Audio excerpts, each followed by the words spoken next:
ของเราหนึ่งคนนั้น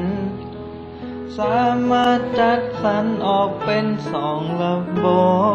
ส่วนกลางส่วนปลายส่วนกลางเป็นไงเหตุใดจึงสำคัญไขสันหลัง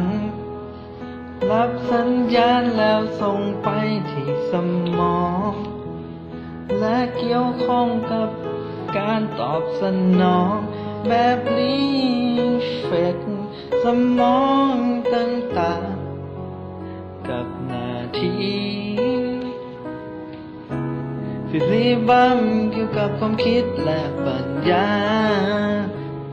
ทั้งยังเกี่ยวกับการรับความรู้สึก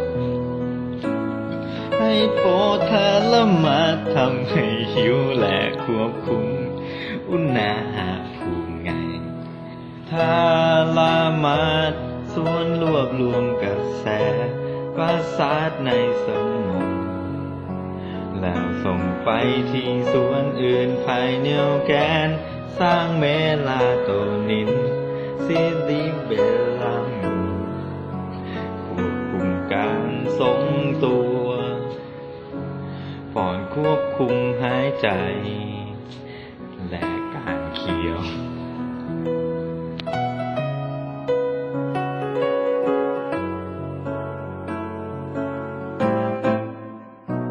และต่อมาระบบประสาทส่วนปลายของพวกเรามีหน้าที่รับรู้ความรู้สึก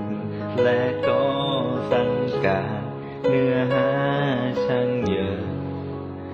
ไม่มีทางจะเข้าใจมันได้เลย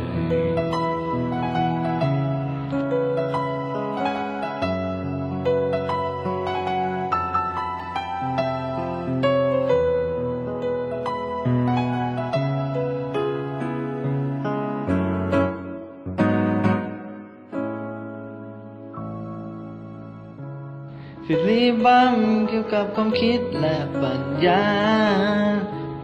ทั้งยังเกี่ยวกับการรับความรู้สึกให้โปรดเธอละมาทำให้หิวและควบคุมอุณหภูมิไงถ้าละมาส่วนรวบรวมกระแส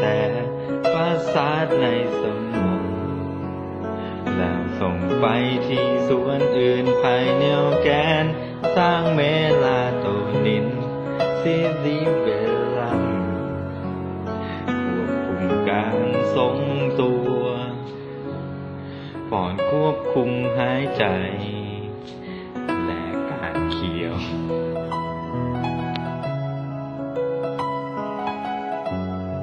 สุดท้ายก็เข้าใจ